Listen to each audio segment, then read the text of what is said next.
That was the mantra my parents repeated after I graduated high school, planning to work me to the bone.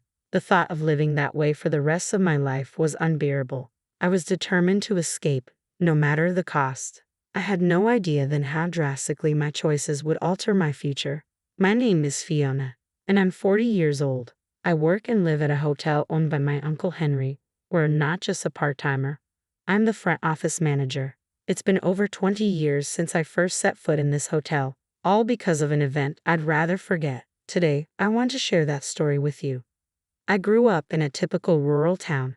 My father worked in an office, and my mother managed our home. We were an ordinary family, filled with love and care like any other. But everything changed with the birth of my younger brother, who was born 10 years after me. At last, our family had a boy. Our future seemed secure. My parents were overjoyed. Dad's family home was just an average house, not linked to any particular business. In our rural community, boys were still preferred. Girls were seen as temporary investments. Eventually, they'd leave home, while a boy would stay and bring home a hard-working wife. It didn't take long for them to start neglecting me. I was thrilled to have a little brother, and with being 10 years older, maternal instincts kicked in. I wanted to take care of him, but my parents warned me sternly, "Don't get too close to him. Who knows what you might do to our precious boy?" They would leave cheerfully, leaving me behind.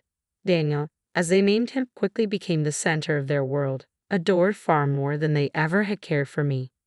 "Let's get dressed, Daniel, and go out. Today we'll buy you anything you want," they would say with enthusiasm, while I was left behind. "Fiona, you stay and do the chores, clean, do the laundry, and prepare dinner. You're not as endearing as Daniel." With those words echoing in my mind, I desperately sought their approval. I followed their instructions meticulously, trying to be the perfect daughter in hopes of winning their affection. But no matter how hard I tried, their love never returned to me. Daniel was showered with games, clothes, and toys without end, and my parents indulged him endlessly. Then, a new revelation came to light. Daniel is exceptionally smart, like a gifted child. They discovered he was highly intelligent, with exceptional abilities. According to Mom, a medical checkup revealed his IQ was above average for his age. "He is a genius. We've suspected it since birth," they boasted. "Indeed, you are our child. We look forward to your future." My parents' devotion to Daniel only grew stronger. Their indulgence reached new heights as they took him on trips to stimulate his curiosity and spent lavishly on his education. The money poured into Daniel's upbringing far exceeded what a regular salary family could manage. Our finances were quickly drained and poverty set in. In their quest to provide him with the best possible learning environment, my parents borrowed heavily from relatives and friends. By the time I was graduating high school, the worst was yet to come. "You don't need an education, do you? Once you finish high school, start working and earning money," they told me bluntly. I had never imagined that my own college dreams would be sacrificed for Daniel's education. I was eager to go to college and study, but my parents were enraged by my aspirations. "Our family isn't wealthy enough to waste money on someone useless like you. Your grades aren't even that great, so don't be selfish. Investing in Daniel is clearly a much better choice than spending money on you." Despite my desperate pleas, my parents' decision was final. "We have no use for someone who doesn't contribute. Our priority is all that matters." Their words crushed my spirit. I felt like an unwanted child. That day, I cried bitterly, cursing my unjust fate. In the midst of my tears, I remembered Uncle Henry's hotel, a place we had often visited before Daniel was born, when I was still loved and cherished by my parents. With those memories in mind, I decided to go to Henry's hotel. "Is that you?" Henry and Jennifer, who were cleaning the front entrance, hurried over when they saw me. Overwhelmed by relief and shame, I broke down in tears. They listened patiently as I recounted my story. After I had finished, Henry said, "I'm sorry you've had such a hard time, Fiona. Why don't you come work here? We're always short on staff. If you don't want to stay at home, you can work with us." Henry smiled and immediately contacted my parents. "I'll take care of Fiona from now on. You can do as you wish with her." "Fine, use her however you want. Just make sure to send us the money," they responded. "Understood, but as an apprentice to earn $600, that's the most I can offer." $600? That's far too low. "Look, I'm not doing this as a favor. I'm hiring someone with no experience. She'll be living and working here, so we'll cover her board and lodging. After those deductions, $600 is fair. It's not charity. Henry's tone was firmer than usual. I worried I might be entering a difficult situation. Was his reassuring smile merely a facade? Despite my hopes that my parents would object to the terms, they agreed. Fine. We need the money anyway, but make sure you draw up a contract stating that she won't complain about our arrangements. And so, I ended up working with Henry and Jennifer. Don't worry, Fiona, Henry said with a reassuring smile. Everything will be fine now. But I wasn't ready to dive straight into work. I still wanted to go to college. Of course you can, Henry assured me. How about making studying and enjoying college life your job here? Jennifer suggested. Is that really a job, though? I asked, filled with uncertainty. Jennifer nodded in agreement with Henry. Yes, you'll have plenty of time for work when you're older. For now, enjoy being young. So, after graduating high school, I enrolled in college and helped out at the hotel during breaks. Fiona, you're so talented. Why don't you try some crafts? Henry offered. Really? I'd love to, I responded eagerly. And tonight, we're having steak for dinner. You like that, right? Jennifer added. Really? That's awesome, I said with a smile. Henry and Jennifer, who had no children of their own, treated me as if I were their own. After graduating from college, I decided to continue working at Henry's hotel. You don't have to feel obligated to stay here. There are other places you could work, Henry said. No, I love this hotel. I want to work here and learn more than I could at any other company, I replied. Henry and Jennifer were deeply touched by my words. The hardships I faced with my biological parents seemed distant compared to the happiness I found at the hotel. As an employee, Henry and Jennifer became like family to me, and I appreciated being valued as an individual despite the challenges. 10 years had passed since I first arrived at Henry's hotel. I wondered how Daniel must be doing in high school now. As I reminisced about the past, I continued cleaning the guest rooms. Suddenly, I heard a familiar voice. Hey, what's going on here? I turned to see my parents, whom I hadn't seen in a long time. Where's the money? We haven't received this month's payment. What's going on? Where is she? She's supposed to be working properly, right? My parents demanded, confronting Henry and Jennifer. Come inside, Henry said with an unusually stern expression while Jennifer looked at my parents with icy disdain. The five of us, my parents, Henry, Jennifer, and I, sat down for a discussion. My father was the first to speak. What's this about? Fiona's salary should be sent monthly. Why hasn't it been done this month? We need that money. Daniel is starting college next month.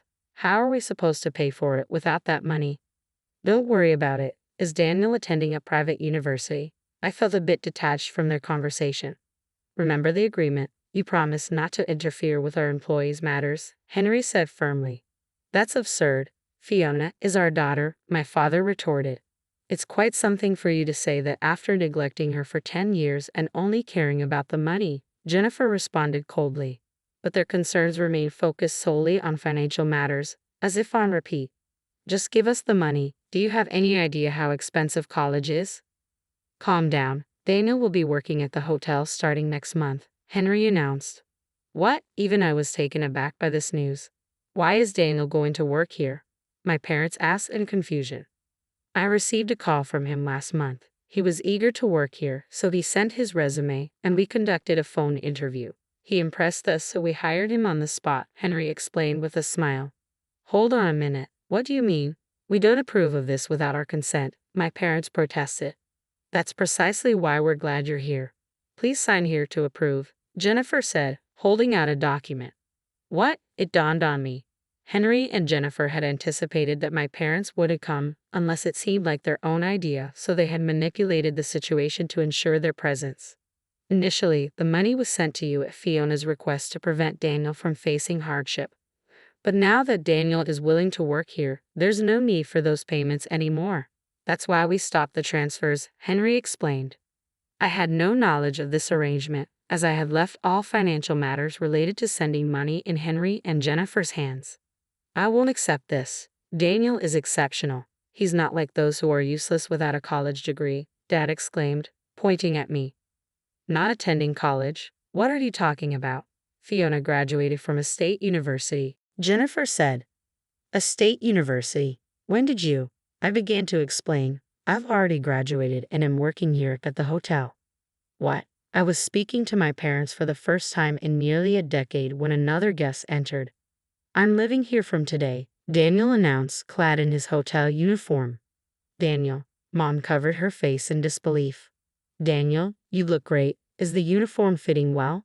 It's fine. I look forward to working with you, Daniel replied, bowing to Jennifer. Mom tearfully confronted Daniel.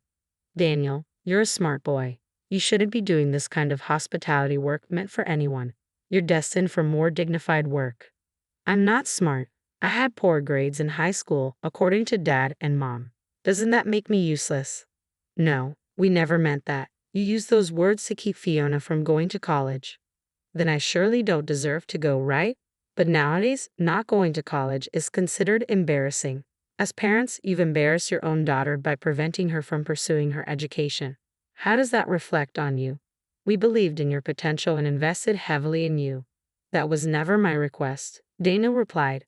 Each of my parents' words was swiftly turned back on them by Daniel's sharp wit. He's too quick, I thought, his responses more adept than a seasoned comedian. As my parents stood speechless, Henry added, You see, the kids have grown far beyond what you imagined. Mom countered, But what about the 18 years we spent raising him? Look at everything we've done for him. Daniel shot back, The same could be said for Fiona. Consider how much she suffered because of your selfishness. Bravo, I thought, grateful to Daniel for articulating everything I wanted to say. I couldn't have expressed it so effectively myself.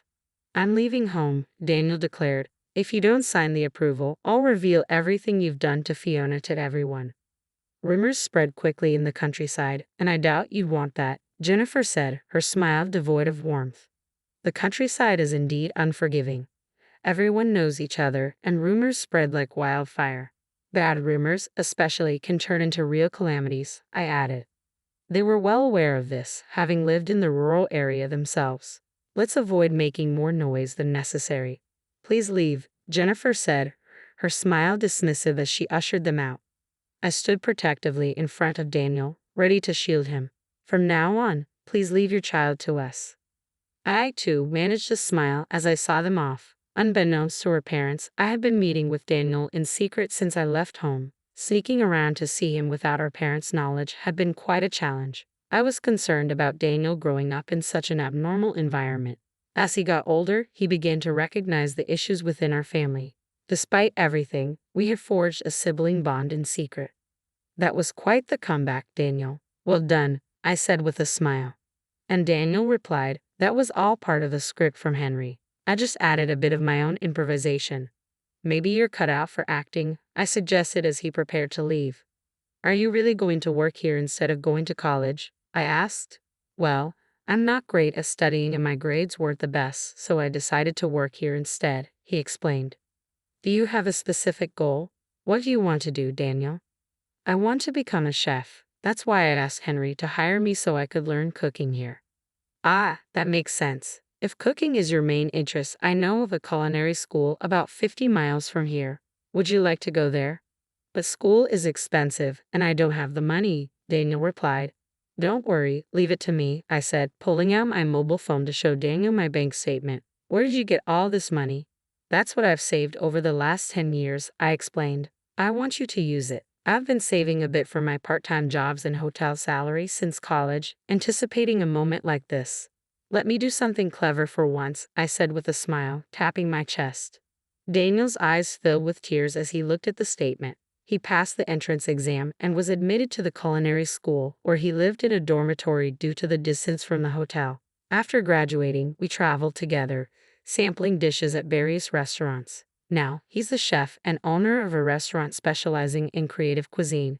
He's truly the talented Daniel I always knew, excelling not just in cooking but also in business management and consulting. He seems to relish the daily challenges of his work and occasionally returns to the hotel to discuss cooking and new business strategies with Henry and Jennifer.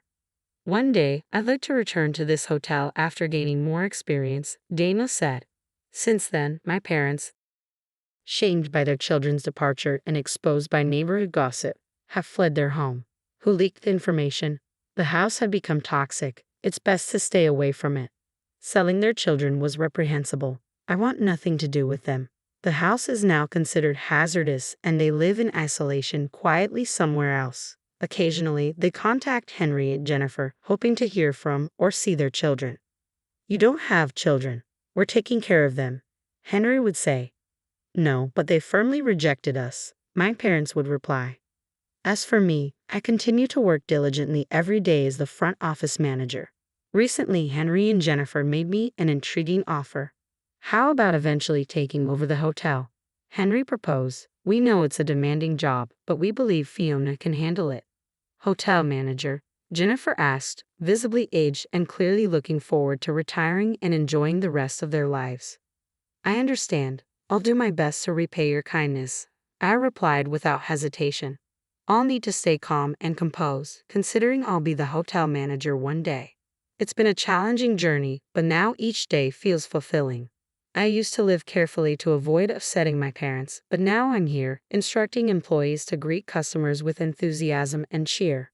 Life is truly unpredictable. Whenever I see you, you always look so vibrant and full of energy. What's your secret?" customers sometimes ask. To this, I always reply, "Perhaps it's about living each day with dedication."